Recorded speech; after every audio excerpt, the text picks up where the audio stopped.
大家好，我係蕭可盈，本屆 DSE 考生。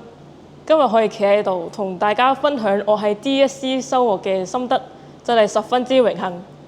當我接到成績單嗰刻，我真係十分之興奮，睇到自己係經濟科同數學科都有5星嘅佳績 ，M1 同物理都有5級，咁中文科都取得第4級，總共取得6科29分嘅優秀成績。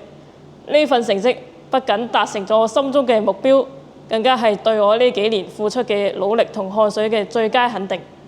可以取得今日嘅成果，我都心裏面充滿感激。呢份榮耀絕對唔係得我一個完成，背後都有大家聖本德每一位老師嘅幫助。喺備戰嘅期間，聖本德老師都給予我哋極大嘅支持。我成日都會喺遇到瓶頸嗰陣去 WhatsApp 佢哋，去教員室揾佢哋。然後佢哋都會使大量嘅時間幫我哋每一題都去分析思維腦度，幫我哋改文，帶領我哋突破難關。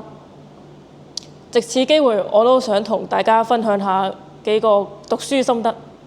第一就係真係唔該你打開本書去温，唔好即係口頭上話我有温書，咁你就覺得自己有温書。第二就係你可能會用啲 Apps 去幫你計時，但係千祈唔好俾啲時數去影響你覺得自己真係有温到咁多書。我哋重質不重量，譬如話我經濟可以一份 MC 用半個鐘去做，咁你可能要用1個鐘或者2個鐘。如果你齋睇時數，你可能真係會覺得你係温得好過我，但係實際上我哋嘅質量並不相同。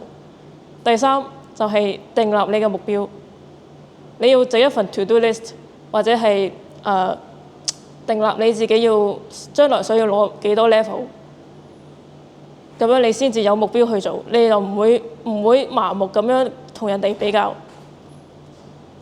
第5就係你要真係精心好精細咁樣做每一份 past paper， 你要檢討自己喺邊一個地方做錯，保證自己下一次唔會再犯同樣嘅錯誤。第6就係唔好避開你嘅弱勢科目，尤其係英文。英文都係我嘅弱勢科目，但係我都會好盡力咁樣，差唔多每一日我都有去做英文。最後我想同大家講，文憑試係一場好考驗你內心同埋心態嘅旅程。只要你哋肯跟住老師去讀，相信自己，利用好學校嘅每一份資源，付出汗水就一定有收穫。希望明年呢個時候都可以見到你哋滿載而歸，攞到更高嘅分數。再次感謝校長同全體聖本德老師嘅栽培，祝願大家工作順心，師弟師妹都學業進步，再次創造高峰。多謝大家。